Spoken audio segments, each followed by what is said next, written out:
Nera extended a slender limb, touching Jun's palm gently. The alien skin glowed with the brightest gold Jun had ever seen. The grand hall of the Galactic Council sparkled with lights from 100 different worlds. Jun had never imagined he would stand in such a place. 6 months ago, he had been just a graduate student in a small Seoul apartment. Now he stood before representatives of 27 spacefaring civilizations. Beside him, Nera floated serenely, skin glowing with a steady blue of calm confidence. The treatment protocol they had developed together was displayed on the massive viewing screen behind them. A complex combination of human cellular properties and astral energy techniques. The results from the first 3,000 patients show an 86% stabilization rate, Jun explained, his voice steady despite his nervousness. The universal translator converted his words into the musical tones, clicks, and light patterns needed for all council members to understand. In 62% of cases, we're seeing actual reversal of cellular degradation. The Earth ambassador, seated in the front row, nodded with obvious pride. When the Human Galactic Cultural Exchange Program had begun, no one on Earth had imagined it would lead to a breakthrough of this magnitude. Impressive, rumbled the delegate from Proxima Centauri, their crystalline form catching the light. But how can we implement this treatment across affected systems? The technique requires both human and astral participants. Nera moved forward slightly. We have developed a method to synthesize the key components. While not as effective as direct treatment, it can be mass-produced and distributed to all affected regions. 4 of Nera's eyes focused on the council, while 2 remained watching Jun in what he now recognized as a gesture of respect. The head counselor, an ancient being from the Rigel system, leaned forward, and this partnership began. How, exactly? Jun couldn't help but smile as he remembered. By accident, I was exposed to xenoparticles in my lab. Nera detected the contamination while I slept and neutralized it. My body's response to both the particles and the treatment revealed the key mechanism we're using in our protocol. The human-astral collaboration exemplifies what this exchange program was designed to achieve, declared the council overseer, rising from her seat. Her 6 wings extended in a formal gesture of approval. What began as a cultural exchange has become the most significant medical advancement in 7 generations. The chamber filled with the sounds and lights of approval from the assembled delegates. Jun felt a wave of emotion wash over him. Just months ago, he had been angry to discover he was part of a research project. Now, billions of lives would be saved because of their work. The council extends its deepest gratitude, the overseer continued. As recognition of your achievement, we offer you both positions aboard the Celestial Harmony, our premier research vessel.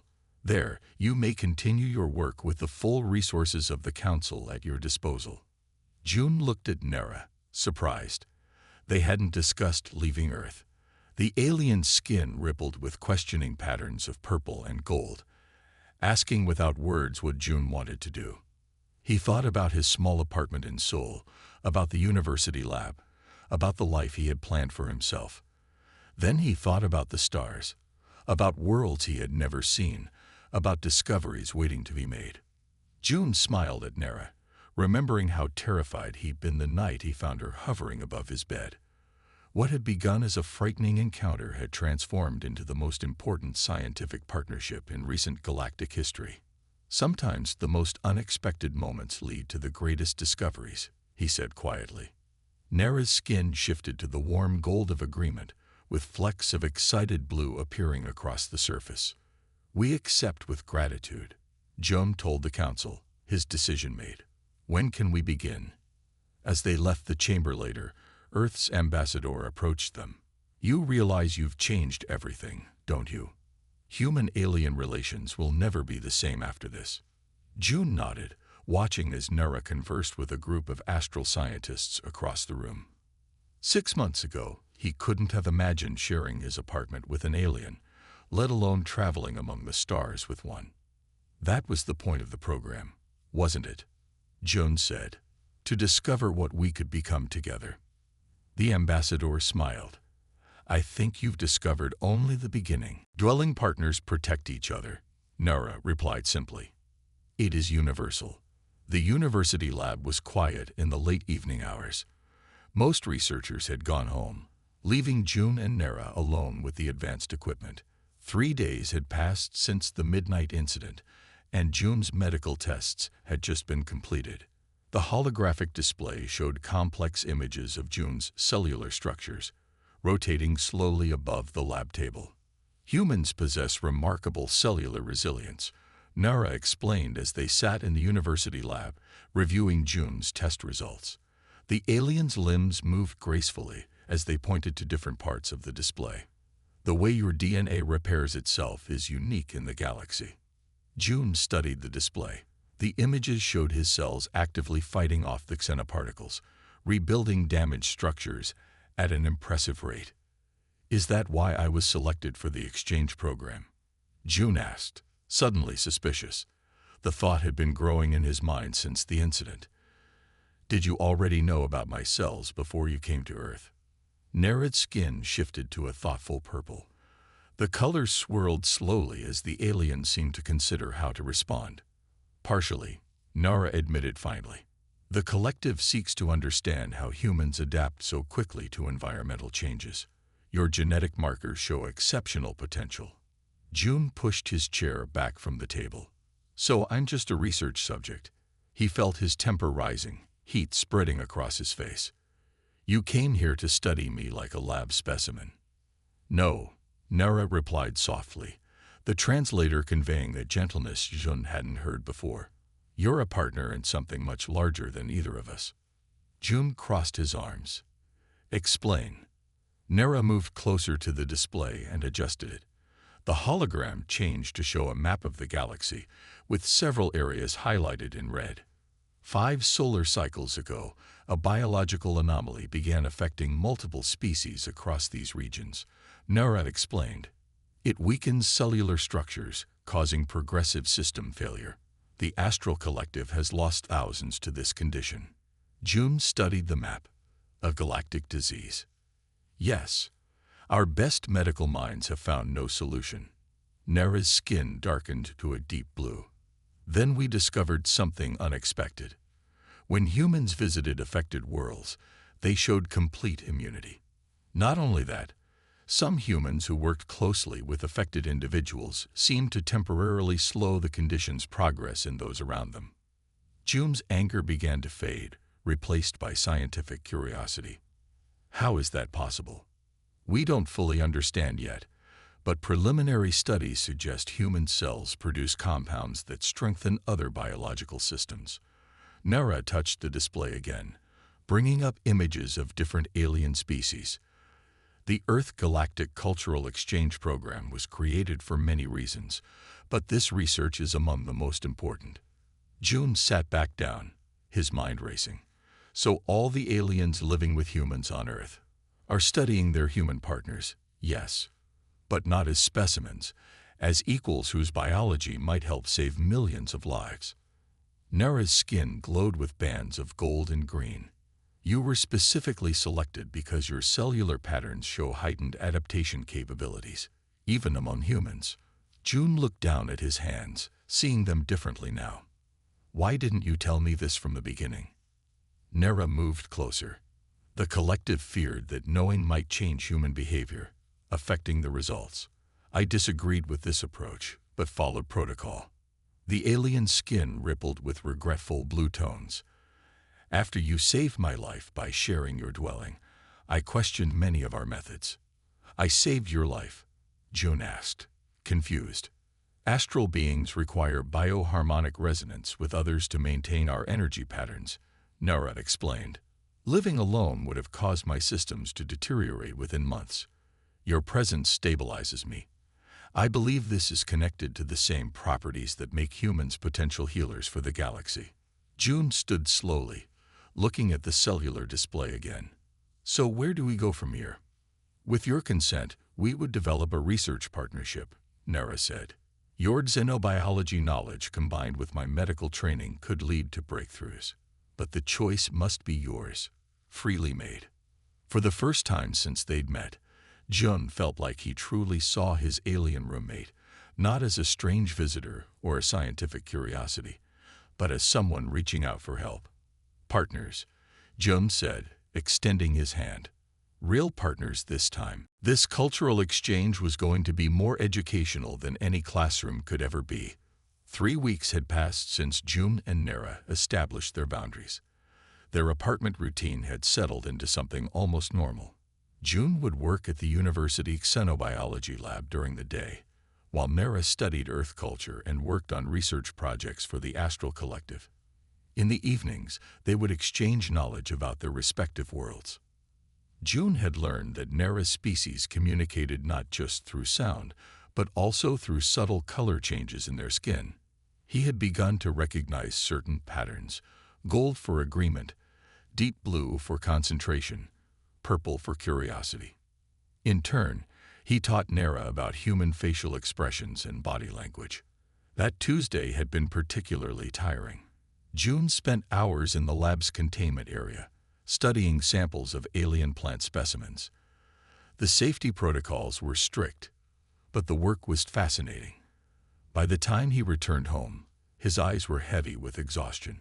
He barely managed to eat dinner before collapsing into bed. Sometime in the night, Jun felt something unusual, a tingling across his skin, a heaviness in his chest. In his dreams, he was swimming through thick liquid that made his limbs feel weighted down.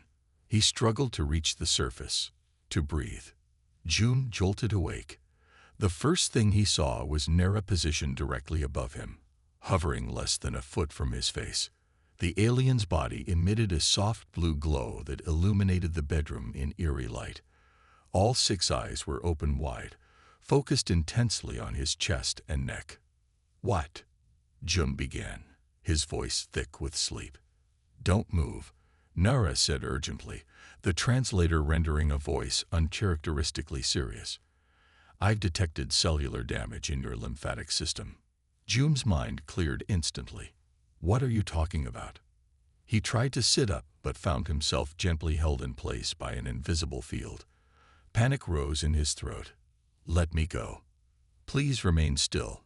Nara's skin pulsed with colors Jun had never seen before, deep red and sharp white. "This is not a cultural misunderstanding. This is a medical emergency." "How can you know that?" Jun demanded, still struggling against the invisible force. "You've been exposed to xenoparticles.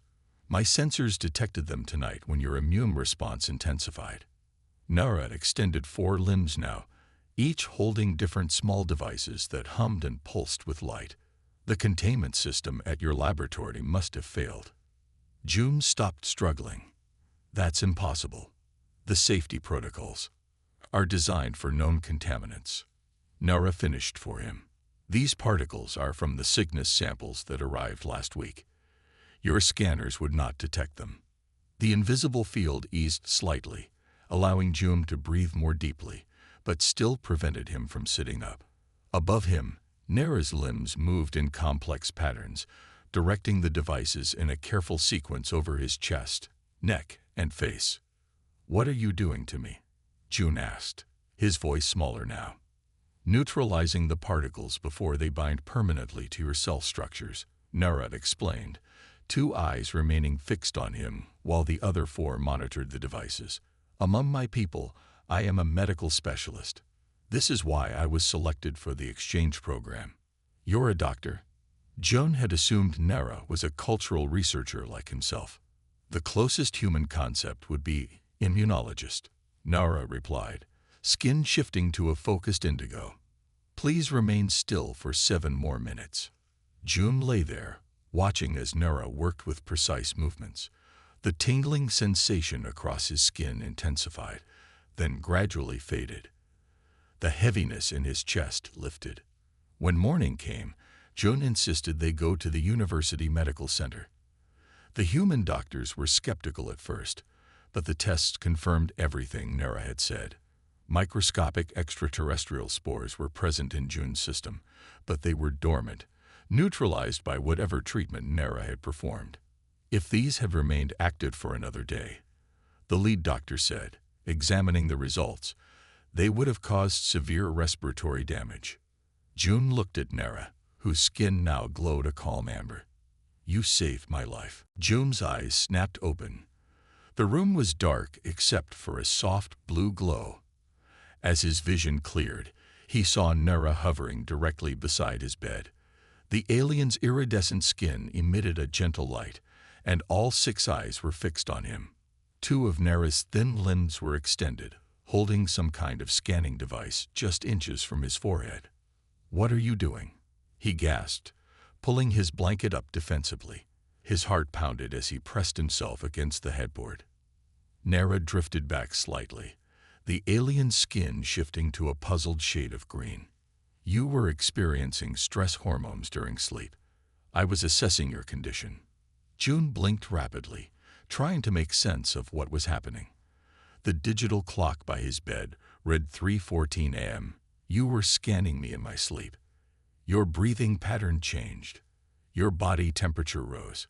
These are signs of distress in humans." Nera's voice remained calm, the translator converting the musical tones into matter-of-fact Korean. "You can't just watch humans sleep," June protested, fully awake now.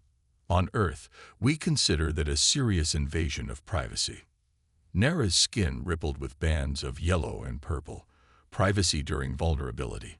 "This concept is unfamiliar." The alien floated closer to the web of light in the corner, but didn't retreat into it.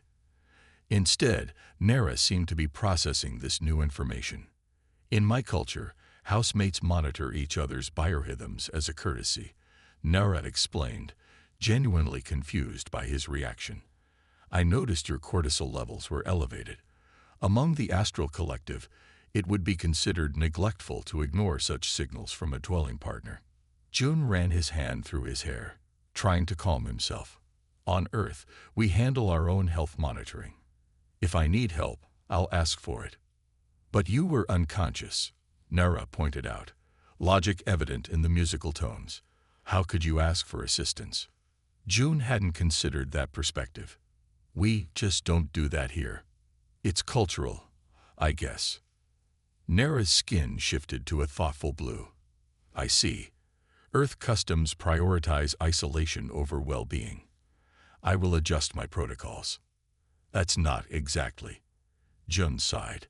Living with an alien roommate was proving more complicated than he'd anticipated. "Look, I appreciate that you were concerned, but humans need to feel safe while they sleep. Being watched makes us feel unsafe."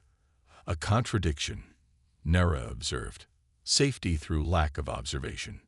June couldn't help but smile at the alien's confusion. "I suppose it does sound strange when you put it that way." Nera moved closer to the light web. "I have much to learn about humans.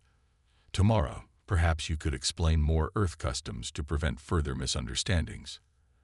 "That's a good idea," June agreed, feeling his tension ease. "And maybe you could tell me more about how the astral collective lies. I'm a xenobiologist, after all. I should be taking notes." Nera's skin glowed a warm golden color. "An exchange of cultural knowledge. This fulfills the program objectives." As the alien settled into the suspension web for the night, June lay back down, no longer afraid. He was starting to understand that what had seemed threatening was actually Nera's version of caring. Different, yes, but not malicious. Just before drifting back to sleep, June realized something. He hadn't had a nightmare about failing an exam since his undergraduate days. Somehow, Nera had known exactly what he was dreaming. The thought was both unsettling and fascinating. Joan Park couldn't believe his eyes as he read the notification on his tablet. His heart raced, a mix of excitement and worry washing over him. After months of waiting, he had finally been selected for the Earth Galactic Cultural Exchange Program. As a xenobiology graduate student at Seoul National University, this was the opportunity of a lifetime. He reread the message carefully. "Congratulations on your selection. Due to budgetary constraints, participants will share accommodations with their assigned galactic counterparts. Further details will follow within 48 hours." June ran his fingers through his dark hair, looking around his small one-bedroom apartment. How was he supposed to share this tiny space with an alien? He had applied to study extraterrestrial biology, not to live with it. The next 2 days passed in a blur of cleaning and rearranging. June moved his research materials to one corner of the living room and cleared half the closet space in his bedroom. He wasn't sure what his alien roommate would need, but he wanted to be prepared. When the day finally arrived, June paced nervously by the window. The program coordinator had informed him that his galactic counterpart would arrive at precisely 3:00 p.m. At 2:59, a sleek silver vehicle pulled up outside his building. It didn't look like any car June had ever seen. It hovered slightly above the ground and made no sound. A soft knock came at his door minutes later. Taking a deep breath, June opened it. The being that stood in the hallway was nothing like June had imagined. About his height, but with a slender form, Nera had skin that shimmered with iridescent colors that shifted like oil on water. 6 dark eyes, arranged in pairs down what appeared to be a face, blinked at him independently. Where a human would have a mouth, there was a small opening that vibrated slightly. "Greeting, Earth Dweller June Park," came a musical voice, though the opening didn't move. A small device attached to what might be considered Nera's shoulder glowed as it translated. "I am Scholar Nera of the Astral Collective. I express gratitude for sharing your dwelling space." June realized he was staring. He quickly bowed, then extended his hand before withdrawing it, unsure if the alien could or would shake it. "Welcome to Earth. Please come in." Nera glided into the apartment, moving with unexpected grace. 2 slender limbs emerged from beneath the flowing garment that covered most of Nera's body. They carried a single metal case that seemed to hover just above them. "This is the living room," June explained, gesturing around. "And through there is the kitchen.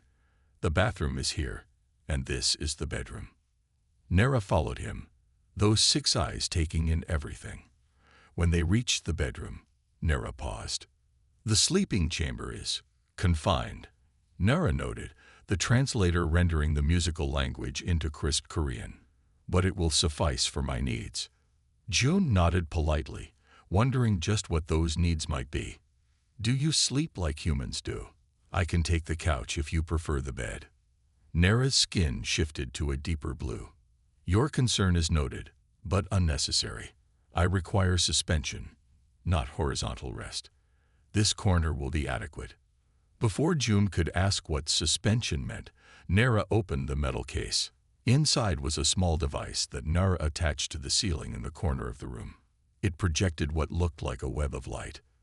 "During rest cycles, I will suspend here," Nera explained, pointing to the web of light. "The gravitational requirements of my species differ from yours." June tried to hide his surprise. His alien roommate planned to sleep hanging from the ceiling. "Of course." "That's fine," he said, forcing a smile. "Whatever makes you comfortable." As night fell and they prepared for their first evening as roommates, June couldn't help but wonder what other surprises living with Nera would bring. What had seemed like a golden opportunity for his career now felt like the beginning of the strangest chapter of his life. June had fallen asleep reading research papers on his tablet. His dreams were filled with strange symbols and equations that made no sense. In his dream, he was failing an important exam, and the pressure was building. His heart raced as a professor with 6 eyes stared at him, waiting for answers he couldn't give. Something pulled him from the nightmare, a feeling of being watched.